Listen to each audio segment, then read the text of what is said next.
अच्छा, तो अब इस सिस्टम में हमने, जैसे मैंने पहले बताया कि हमने MQTT ब्रोकर 2 बनाए हैं। तो हमने इस सिस्टम में 2 MQTT ब्रोकर जो बनाए हैं, दोनों अलग डॉकर कंटेनर में बनाए हैं और अलग आईपी के साथ है, ठीक है।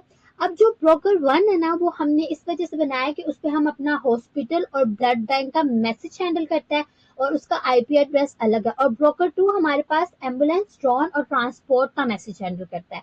ये हमने दो इस वजह से बनाया है कि ये हमारे पास लोड डिस्ट्रीब्यूशन के लिए, कि अगर एक डॉकर हमारे पास बिजी हो तो दूसरा काम करता रहे।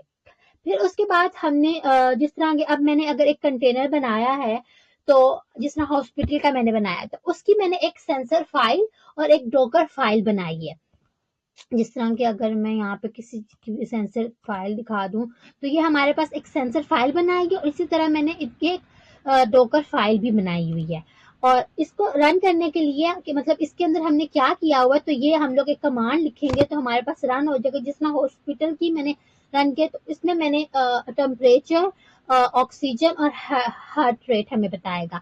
ये मैंने इस तरह किया है कि ये मतलब बताएगा हमें कि ये हॉस्पिटल के हर 30 सेकंड पे ये पेशेंट का डाटा पब्लिश करेगा।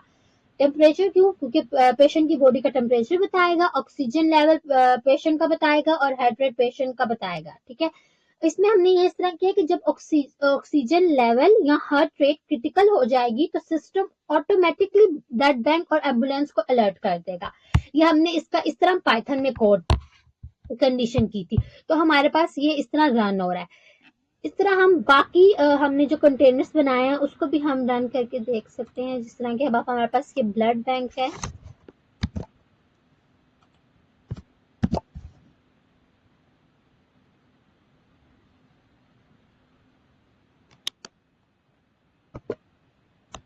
अब इसमें भी हमने टेम्परेचर और ब्लड लेवल और स्टेटस का बताया, बोला है कि अगर हमारे पास मतलब ब्लड, मतलब हमारे पास, हमने इस तरह किया है कि हमारे पास जो टेम्परेचर है वो 2 और 6 के बीच में रहना चाहिए, और जो ब्लड लेवल है वो स्टॉक कितना अवेलेबल है, और स्टेटस नॉर्मल है या क्रिटिकल है।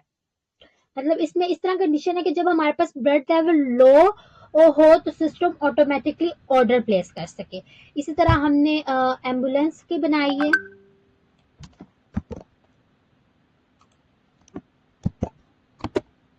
और एम्बुलेंस में हमारे पास हमारी उसकी स्पीड के बारे में बता रहा है, उसकी लोकेशन के बारे में बता रहा है, और पेशेंट स्टेटस के बारे में बता रहा है कि उसकी हेल्थ वो स्टेबल है या क्रिटिकल है।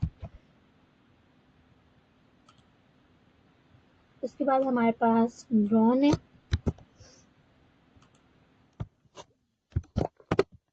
ड्रोन में हमारे पास, उसमें उसका एल्टीट्यूड के बारे में बता रहा है, उसकी बैटरी के बारे में बता रहा है और उसकी लोकेशन के बारे में बता रहा है।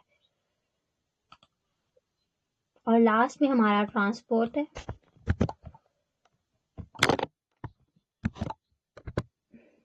इसमें हमारे पास उसकी स्पीड, लोकेशन और फ्यूल के बारे में बता रहा है। तो इस तरह हमने कंटेनर्स बनाए हैं, उसके अंदर हमने उसकी सेंसर फाइल, सेंसर डॉट पाई फाइल बनाई है, और हमने उसकी डॉकर फाइल बनाई है जिसमें हमारे थोड़ा पाइथन के कोड लिखे हैं और जिसकी वजह से हमारे पास ये डाटा आ रहा है।